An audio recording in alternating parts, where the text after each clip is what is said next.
Olá, seja muito bem-vindo ao programa Paraíba Tem, uma iniciativa da Federação das Indústrias do Estado da Paraíba, que tem o apoio do SESI e do SENAI. Hoje nós estamos aqui com ele de volta, o presidente da FIEP, nosso comentarista, que estava ausente durante aproximadamente um mês. Presidente, seja muito bem-vindo ao programa Paraíba Tem. Muito obrigado, Célia. Eu voltei, porque esse é o meu lugar, certo? Eu gosto muito de estar aqui, estava com saudade do nosso público e nós vamos conversar. Eu quero gravar, quero estar aqui presente nas próximas semanas, levando o meu informativo, aquilo que eu estou vendo pelo mundo afora, para o conhecimento dos nossos queridos paraibanos, para eles sentirem, saberem que a Paraíba tem futuro, tem alegria, e nós renovamos aqui a nossa crença nesse nosso estado. Pois é, a sua ausência, lógico, ela é justificada pelos compromissos empresariais, suas viagens de negócios, e entre essas viagens o senhor esteve em Brasília. Antes da gente começar o nosso bate-papo de hoje, eu queria saber como está o clima em Brasília, essa turbulência política toda, como é que está o ar na capital do Brasil? Olha, o ar é de calmaria, a população muito mais calma, muito mais tranquila, agora numa expectativa contida, não há mais aquele assodamento, né? Tanto que as manifestações desapareceram, todo mundo se recolheu e cada um fica fazendo os seus prognósticos, fica fazendo as suas deduções, as suas expectativas em relação ao futuro, como é que isso vai terminar. Nós sentimos que, de certa forma, os tribunais, eu sinto, isso é a modelagem que a minha mente fez do clima paralelo, porque o ringue estava, sobretudo, na Câmara dos Deputados e haviam os juízes, os ministros que estavam ali acompanhando tudo aquilo para não terminar numa grande cisânia nacional. E eu acho que os tribunais superiores souberam muito bem controlar todas essas demarches de tal forma que o país voltou a uma certa tranquilidade, mesmo a gente sabendo que vai viver aí num limbo durante uns 6 a 7 meses, uns 7 meses nós vamos viver num limbo de expectativa, mas uma expectativa sem muito assodamento, com muita tranquilidade. A participação das pessoas é a de conjectura, é a de aconselhamento, é a de busca das soluções, a busca de, dentro desse período, se vai haver uma renovação, se vai haver uma continuidade. Então, nós vamos viver, eu acredito que um clima de calmaria e de extrema preocupação até o final do ano. Muito bem. Bom, presidente, no programa de hoje nós vamos falar sobre mobilidade urbana, sobre a agenda legislativa da indústria e também sobre a economia no setor industrial. Recentemente o senhor proferiu uma palestra na capital João Pessoa sobre mobilidade urbana. Presidente, quais foram as necessidades e os desafios que o senhor elencou nessa palestra sua para a capital e região metropolitana de João Pessoa? A proposta que eles me fizeram é que eu fizesse uma exposição sobre a mobilidade urbana, a demanda da indústria na região metropolitana de João Pessoa. E aí eu vi logo algo que é muito, vamos dizer, a olhos nus, todas as pessoas conseguem visualizar aquela região lá da fronteira, que vai ter um grande gargalo, porque nós vamos ter 800 caminhões levando petcock lá para a região de Caporã, Conde, Alhandra, Pitimbu, para alimentar as caldeiras das cimenteiras. Nós vamos ter 600 caminhões para prover as necessidades da Fiat. E vamos ter 380 ônibus em troca de turno ali naquela rede de desenvolvimento integrado da região norte da Mata Pernambucana e sul da Mata Paraibana. Então, essa fronteira está gerando essa expectativa de um grande congestionamento. E aí, o que é que eu sugeri? Eu sugeri que nós fizéssemos um ramal ferroviário para encontrar o ramal ferroviário que vai para Recife e que vai para o Porto de Cabedelo. Com isso, nós resolvemos uma coisa que está pendente e que não foi começada e que dificilmente será, que é o arco metropolitano de Recife para atingir lá o Porto de Suape. E também uma forma de você alargar a estrada de Cabedelo, que fica praticamente impossível para todo esse movimento. Se nós fizermos por trem, já está ali a calha, já estão ali os trilhos assentados e o ramal vai ficar muito pequeno. E aí você tem duas ligações muito fáceis para o Porto de Recife e para o Porto de Suape e para o Porto de Cabedelo, evidentemente. Pois é, presidente, a região de João Pessoa, ela apresentou um crescimento significativo nos últimos anos, né? Principalmente devido à chegada de novas indústrias, de diversos setores industriais. Mas alguns afirmam que o Porto de Cabedelo ele não acompanhou essa evolução. Este seria um dos principais gargalos na atualidade? Esse sempre foi um gargalo, esse sempre foi um sonho, um desejo de toda a população paraibana, dos industriais, dos comerciantes, de todos aqueles que exportam, dos turistas que querem ver também navios de turismo atracando lá no Porto de Cabedelo.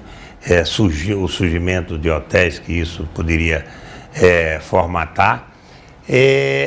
Eu não diria que este é o gargalo, mas este é um grande problema, embora a gente saiba que nós podemos chegar a um calado de 12 metros, com relativa facilidade, 12 metros e meio, e com isso nós podemos receber praticamente todos os tipos de navio, com exceção daqueles grandes navios que transportam minério de ferro, os superpetroleiros, que não é o nosso caso, nós não vamos receber esses navios aqui, não há uma expectativa a médio e longo prazo mesmo para essa movimentação de cargas, mas sobretudo a cabotagem é que nós vamos precisar ter, e eu acho que o Porto, com esse calado, poderá dar pleno e perfeito atendimento a todos esses tipos de navios que eu falei aqui: navio para turismo, navio para transportar automóveis da Jeep, navios para transportar petcock, para transportar cimento, betonita, essas principais cargas do nosso estado,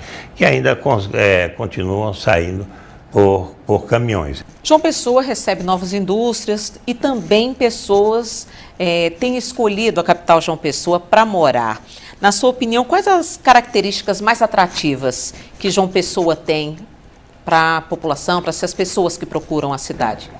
Sueli, olha, num futuro próximo, essa guerra fiscal vai acabar, porque o imposto vai ser cobrado no destino.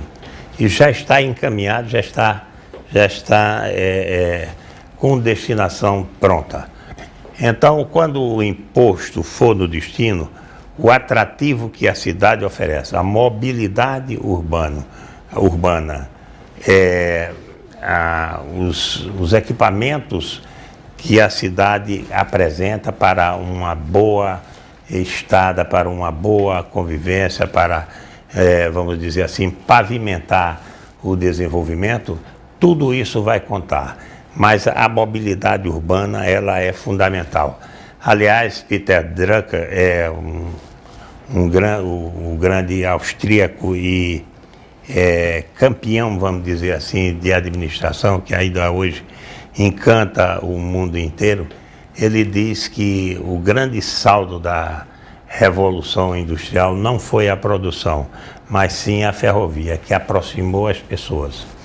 Como o grande saldo e saldo da internet tem sido a aproximação das pessoas pelos e-mails, pelos MSN, pelo WhatsApp, enfim, por todos esses aplicativos, por todas essas invenções, desses derivativos que a internet propiciou para que as pessoas se aproximassem. Então, um homem é um ser gregário e ele quer viver aproximado. Ok, presidente. Bem, nós vamos ao nosso primeiro intervalo, mas não saia daí. O programa Paraíba tem volta daqui a pouquinho. No próximo bloco, a gente conversando aqui sobre a agenda legislativa da indústria. Até já!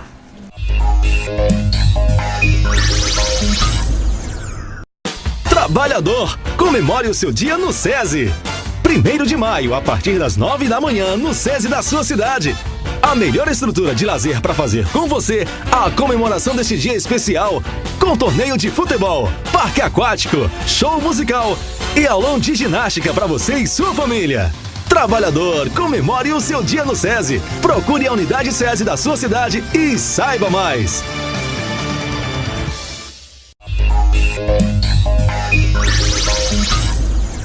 Estamos de volta com o programa Paraíba Tem. E neste segundo bloco do programa, nós vamos conversar agora sobre a Agenda Legislativa da Indústria. A 21ª edição dessa agenda, presidente, foi lançada, pela CNI. E qual é o foco dessa edição? Olha, há muito tempo que nós acompanhamos 3.600 processos que tramitam na Câmara e no Senado Federal. Então, nós temos uma preocupação muito grande com aquilo que é convergente com os interesses da indústria, aquilo que é totalmente divergente e os que são parcialmente convergentes e, logicamente, divergentes. Meio a meio, vamos dizer, eles têm convergência com os interesses do desenvolvimento da indústria ou atrapalham em muitos casos. Então, nós acompanhamos e aí nessa agenda a gente faz uma seleção dos 300 principais processos, PECs, projetos de lei, medidas provisórias, essas coisas todas que nós vamos acompanhando, que são de interesse imediato da indústria e que pode causar danos maiores ou pode também auxiliar de maneira mais efetiva ao desenvolvimento da indústria. Então nós acompanhamos tudo isso. Acompanhamos melhor do que a Câmara e o Senado juntos. A CNI acompanha todos os 3.700 processos que tramitam. Nós sabemos em mão de quem está, de qualquer deputado, qual é a posição, como aconteceu, todo o caminhar, todo o trafegar desse processo, nós acompanhamos. Mas priorizamos, fazemos uma agenda mínima para entregar ao presidente da Câmara e ao presidente do Senado. E isso foi feito este ano. Pois é, como o senhor bem falou, de todos os processos que tramitam no Congresso e no Senado, a Agenda Legislativa da Indústria, ela apresentou esse ano 14 projetos, sendo que deles 5 são colocados de forma urgente como prioritários. Presidente, eu vou citar alguns, Sim. Esses 5, Sim. E vou pedir para que o senhor comente. Reforma da Previdência. Veja uma coisa, a Previdência, e esse é o grande problema do país, é a Previdência, não só do nosso país, mas de muitos outros países, como é o caso da França, como é o caso da Alemanha, que a expectativa de vida aumentou muito. Nós tínhamos expectativa de vida de 60 anos, 65 anos, agora temos uma expectativa de vida de 72 anos e isso vai aumentando. Nos países europeus já tem expectativa de vida de 80 anos, 82 anos. Então, esses países não contavam com esse buraco, que ia ter que pagar muito mais gente, certo? E, então, os fundos que foram constituídos no passado não são suficientes para suprir as necessidades do presente. E aí, eles começaram a pensar reformas drásticas, aquela em que você corta ou reduz o salário do funcionário, certo? Do trabalhador. Isso não é possível aqui no Brasil você reduzir, porque já a aposentadoria já é muito pequena. O diagnóstico nós temos, qual foi a principal falha, onde foi que aconteceu. Nós tivemos um grande problema que foi a absorção do trabalhador rural, do homem do campo, que ao longo da vida não recolheu, não tinha carteira assinada. E então, a partir de um período revolucionário, eu acho no ano de 67, então esse pessoal começou a migrar para as cidades. Nós tínhamos 80% da população no campo e 20% na cidade. Isso agora se inverteu. É 20% no campo e 80% na cidade. E esses que vieram para a cidade vieram por conta da aposentadoria. E você tem que prover do seu salário, você tem que remunerar esses aposentados do campo. Hoje, e esse fundo não foi bem constituído, não havia, você não pode fazer nada sem você ter um orçamento pronto. Então, como era que você orçava as aposentadorias futuras? Você depositava tudo num fundo e aí punha para render na poupança ou em qualquer outra aplicação, e com esse dinheiro você ia remunerando as pessoas. Como as pessoas do campo não tinham recolhido, passaram a usufruir daqueles que recolheram na cidade. Mas tudo bem, a coisa está feita e é assim mesmo, e assim será. Pois é, outro tema que a gente que acompanha a agenda legislativa da indústria, a gente percebe que permanece sendo prioridade, que é a reforma tributária. Pois bem, a reforma tributária, ela teve durante muito tempo a reação do próprio Nordeste, que achava que só era possível fazer desenvolvimento industrial se concedesse incentivos fiscais vultosos. Hoje nós estamos vendo que isso não é muito verdade. Pelo contrário, a Paraíba perde perto de R$1 bilhão por não ter o imposto cobrado no destino. Nós temos que ter o imposto cobrado no destino para melhorar a arrecadação dos estados. Veja uma coisa, saiu agora um convênio do CONFAZ, do Conselho de Política Fazendária, que reúne todos os secretários de Fazenda e que ninguém pode reformular as decisões do CONFAZ.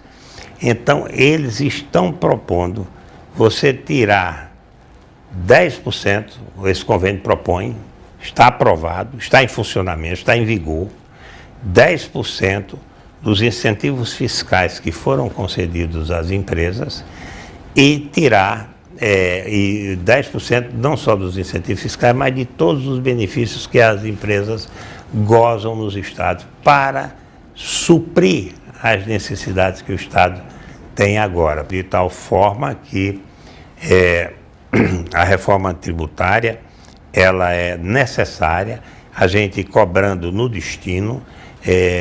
Nos estados mais pobres vão arrecadar mais porque são maiores importadores, e todo o imposto, se eu comprar um carro em João Pessoa, todo o imposto será para a prefeitura de João Pessoa, será para o estado da Paraíba, não para a prefeitura, para o estado. O terceiro ponto, entre os 5 mais urgentes, segundo a CNI, seria a participação mínima da Petrobras no pré-sal. Veja, na verdade, quando foi constituído, quando foi descoberto o pré-sal, uma área muito extensa, onde você cavar, se você cavar no pré-sal, você encontra petróleo. Não há dúvidas.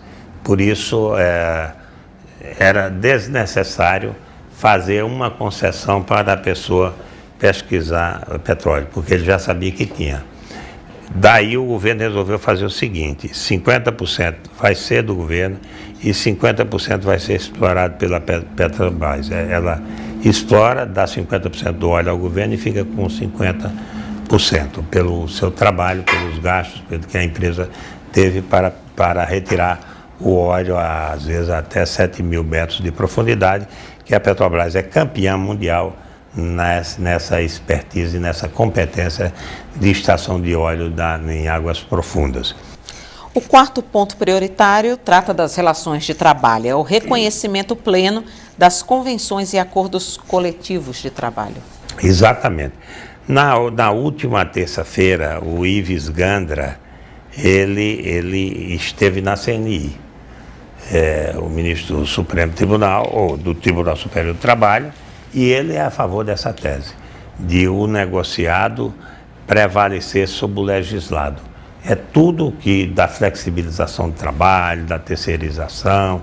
Ele é um ministro moderno, não é sectário, ficar arraigado àquelas teses da época do senhor de engenho. Nós estamos agora numa época da modernidade, todos eles entendem que o empregador, ele quer o seu trabalhador satisfeito e feliz, senão ele não será competitivo.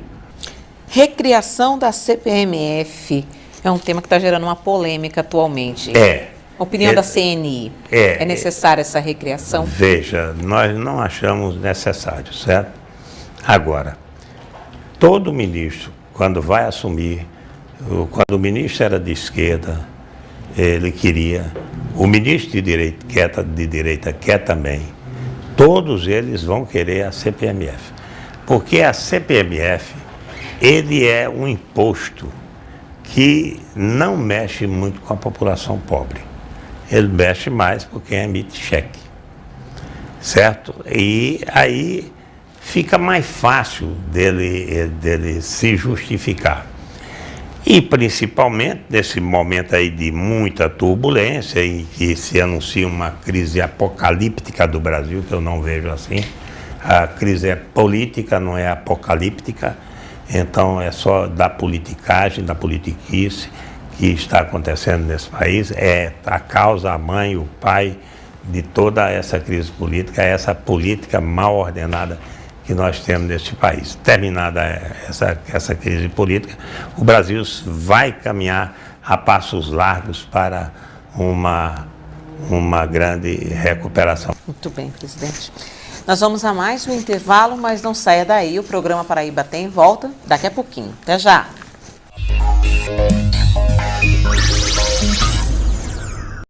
Trabalhador, comemore o seu dia no SESI. 1º de maio, a partir das 9 da manhã, no SESI da sua cidade. A melhor estrutura de lazer para fazer com você a comemoração deste dia especial, com torneio de futebol, parque aquático, show musical e aulão de ginástica para você e sua família. Trabalhador, comemore o seu dia no SESI. Procure a unidade SESI da sua cidade e saiba mais.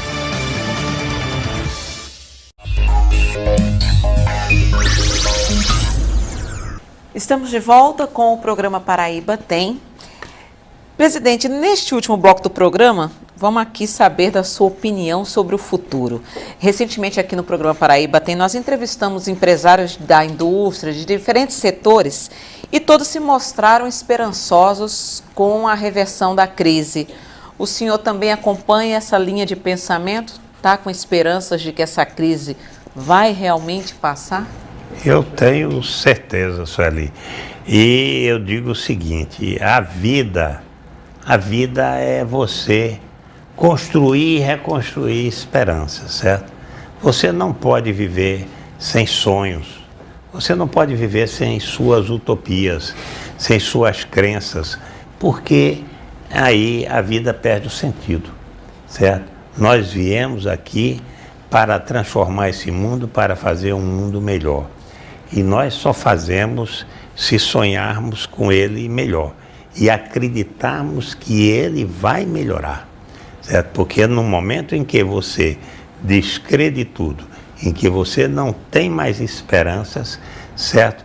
O futuro está liquidado, para você pelo menos. Para outros não, para aqueles que acreditam, para aqueles que estão, não estou dizendo que para você não, para você, eu sei que é uma pessoa que tem esperanças, que tem sonhos, que tem ambições, que tem desejos. Então nós temos que fazer a renovação dessas esperanças. Eu também creio, e até o Brasil já deu muitos sinais em janeiro, quando apresentou um superávit primário de 14,5 bilhões de reais, mesmo com a queda de 6,7 na receita, o que mostra que a gastança foi reduzida, porque você tem superávit com redução de receita, é como se você tivesse na sua casa, tivesse diminuído o seu salário, então você, para ter superávit, para sobrar dinheiro no final do mês, é necessário que você reduza os gastos. Então, isso já deu uma sensação um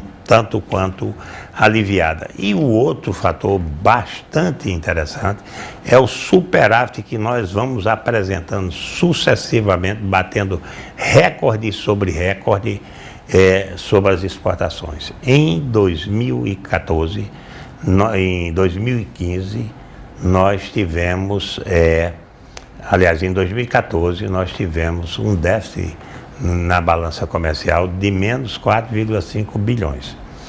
Em 2015, nós tivemos um superávit de 19,7 bilhões de dólares. Quer dizer, saímos de uma negatividade de 4,5 para um superávit de 19,7. E neste ano, na marcha que está indo, nós vamos ter um superávit entre 40 e 45 bilhões de dólares. É muito dólar que está entrando aqui no país. Isso, a nossa agropecuária, as nossas commodities, mas também o setor de a manufatura está exportando muito. Nós estamos exportando muitos carros agora. Neste último final de semana, quarta, quinta e sexta, Armando Monteiro foi ao Peru negociar a exportação dos nossos carros. Eles vão receber carros brasileiros sem cobrar nenhum imposto dos peruanos. Isso vai facilitar muito a colocação de nossos automóveis lá naquele país andino. Então, fez com o México, a gente está exportando muito para o México, como importa também bilateral. A gente faz praticamente uma troca com o México de alguns produtos e com isso o Brasil vai aumentando as suas exportações. O câmbio nos ajudou muito, é verdade, o câmbio teve acima de 4, isso facilita muito as exportações e complica muito as importações, então aumenta o nosso superávit na balança comercial. Então, esse país que exporta aviões, esse país que exporta todos os aviões para treinamento da Força Aérea Americana, esse país que exporta soja, minério de ferro, que exporta petróleo, enfim, é um país totalmente rico e abençoado por Deus. Ele é rico por natureza e tem as bênçãos de Deus por ser um país católico, um país temente a Deus, um país que acredita no seu futuro, que acredita nos seus filhos, e eu tenho certeza que vai voltar à grande fraternidade que nós precisamos. Sejamos todos irmãos, nos demos as mãos. O Brasil está precisando da nossa união. Muito bem. Nós vamos chegando então ao finalzinho do programa Paraíba Tem de hoje. Doutor Gadelha, eu deixo aberto então para suas considerações finais. Algum recado para os empresários que estão em casa? Eu quero dizer aos empresários que estão em casa que a Federação das Indústrias do Estado da Paraíba, a Confederação das Indústrias, tem lutado diuturnamente nesse momento de turbulência para satisfazer a todas as necessidades dos industriais que buscam a inovação para a competitividade. Então, vocês que precisarem da federação, que precisarem da Confederação das Indústrias, é só nos procurarem, porque nós estamos aqui para servir. Esse é o objetivo de todas as pessoas que fazem a Federação das Indústrias e que querem deixar um legado para os pósteros, que fez o seu trabalho, que ajudou neste mundo tão complexo a simplificar as coisas para que as pessoas possam ter uma resolução adequada, ágil, rápida e competitiva. Ok. A você que esteve conosco, muito obrigada pela companhia. Lembrando que para encaminhar sua sugestão, sua opinião sobre o programa, é só conversar com a nossa produção através do e-mail programa.pbtem@gmail.com. E para rever o conteúdo deste e de outros programas Paraíba Tem, você acessa o nosso canal no YouTube. O endereço você anota, está aí na tela. A gente volta na próxima semana, nesse mesmo horário. Até lá!